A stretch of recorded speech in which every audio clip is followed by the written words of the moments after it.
so we're going to be doing filling out one of our pellet dosing boxes for this particular patient. We want to make sure we get the name and date of birth. Always want to make sure that those match. So typically we can just put his name up here, Sammy patient. Take a look and see which provider is doing the pellets. So it's going to be Randy. So I just want to make sure.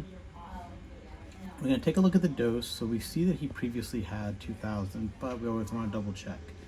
Sometimes there can be changes, and right here in the note, we've already done our leg work. It looks like we're doing 2,000 milligrams on the right side. And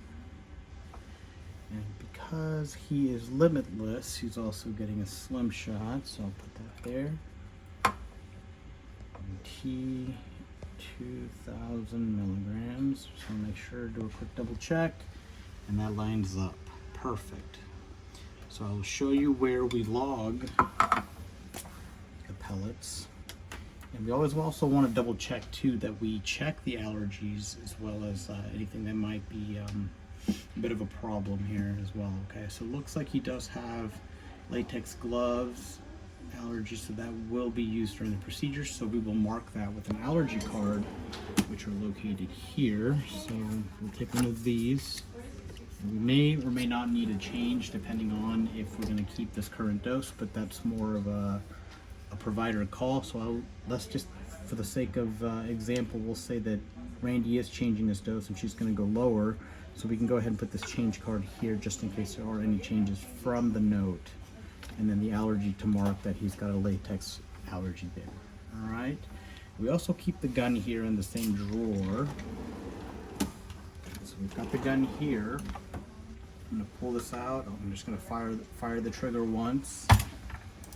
I'm going to edit the billing. So you see we already have our modifiers here. So he's returning, and this is the brand. Okay, so we've got 10 pellets of the 200. So we'll go ahead and grab our 200 box and see the barcode there.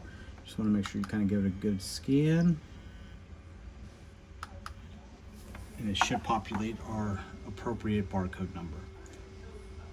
And so then we would just fill the box appropriately, okay? So we know that there's 10 of the 200s, and that equals 2,000. So we'll count 1, 2, 3, 4, 5, 6, 7, 8, 9, 10. Now you always want to give yourself some grace period, and you always want to double check. So let's just do a quick double check.